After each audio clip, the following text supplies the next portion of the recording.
Здравейте!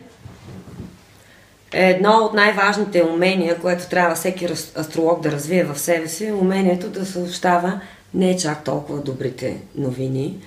Да видим сега как съм се справила с тази задача, защото последната седмица на ноември ще премине при една доста нестабилна емоционална обстановка, като фактора, който оказва въздействие върху нея, най-вече е пълнолунието в сряда срещу четвъртък, когато вероятно мнозина ще изпитат разочарованието на развенчаните илюзии. Не бива да обвиняваме пълнолунието. То, както винаги, дава максимална реализация и видимост на текущите процеси, а те са оказани от далеч по-фундаментални астрологични събития, като например новият цикъл на Сатурн и Слънцето или най-вече фоновият конфликт между Сатурн и Нептун през настоящата есен, който в днешното видео ще обърна малко повече внимание, тъй като е наистина специален и труден за преживяване и преодоляване и за разрешаване също така, тъй като сблъсква две полярности. Полярността на реалността и на фантазията, на времето и на безвремето, на отговорността и блаженното нехайство, на установения ред и хаоса най-общо. Нещо, което със сигурност са разбрали онези, които под една или друга причина попадат под негово влияние.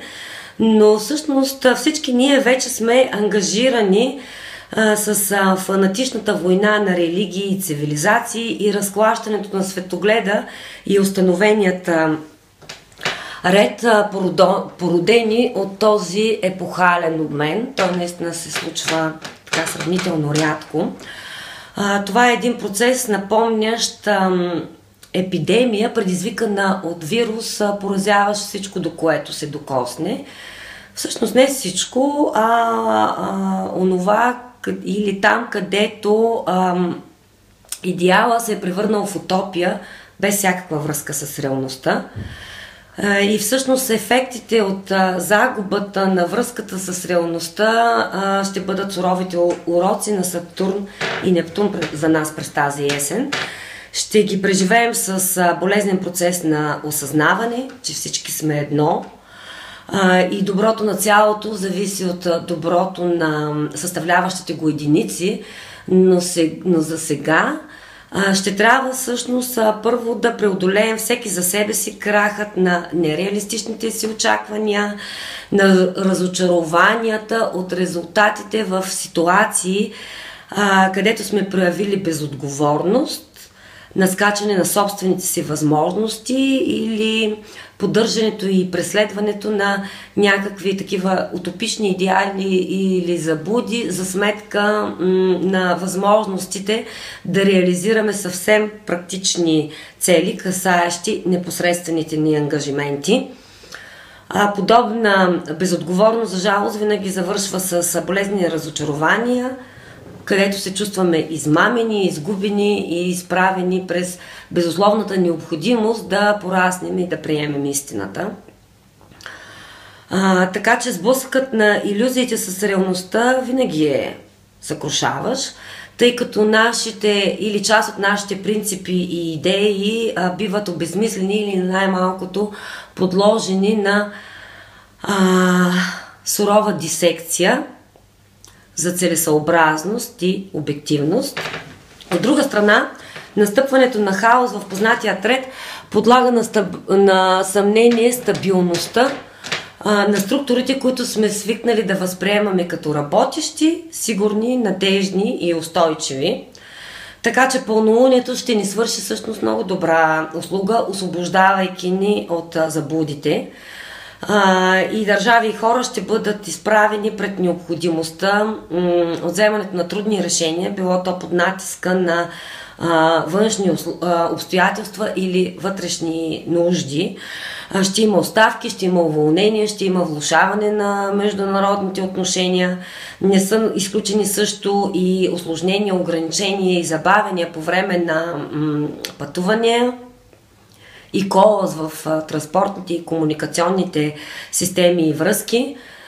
В личен план ще се нуждаем наистина от трезва преценка и здрав смисъл, за да преодолеем първичният импулс към така едни повърхностни разсъждения и заключения, който в този момент ще бъде изключително актуален, но и много опасен, тъй като създава благоприятна почва за допълнителни грешки и заблуди. Общо взето при това пълнолуние ще се наблюдава тенденцията на по-лековатите и широките възприятия, неограничени от условности и нехайни за подробностите. Обаче събитията, от друга страна, ще бъдат показателни и вероятно ще извадят на показ скрити до момента тенденции. Така че бъдете внимателни, не изпускайте важните детайли, не бягайте от неудобните факти, за да можете да добиете наистина ясна представа с кого и с какво в крайна сметка си имате работа. Така. И няколко дена по-късно ще се наложи да приемем самодисциплината и ограниченията като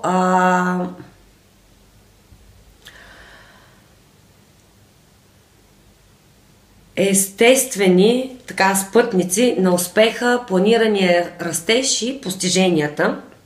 При съвпадът на Слънцето и Сатурн, който бележи началото на нов цикъл на взаимодействие между тях, всъщност получаваме идеалният момент и идеалното време да преформулираме стратегическите си цели и най-вече да пристъпим към работа за тяхната реализация.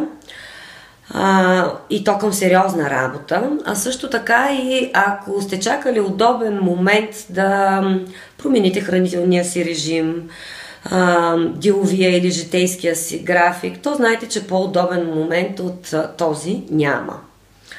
В заключение, седмицата ни дава възможност да поработим върху тези ситуации в живота ни, които ни дават и ни носят явно неудовлетворение, за да разберем дълбоките причини за собствените си грешки. Знаете, че еволюиралите и развитите личности винаги търсят причината в себе си, неразвитите обвиняват за грешките си околните.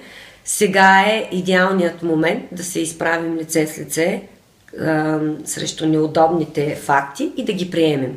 Това наистина е една така сериозна вътрешна работа, която, ако не бъде свършена сега, ще продължи периодически да напомня за себе си през цялата следваща година, чрез различни внезапно възникващи проблеми, разочароващи резултати или периодични сривове в системата. Така че не бягайте от предизвикателствата на живота през тази седмица, приемете ги и работете с тях, за да можете да се осигурите едно по-успешно бъдеще. Желая ви успех! Чао!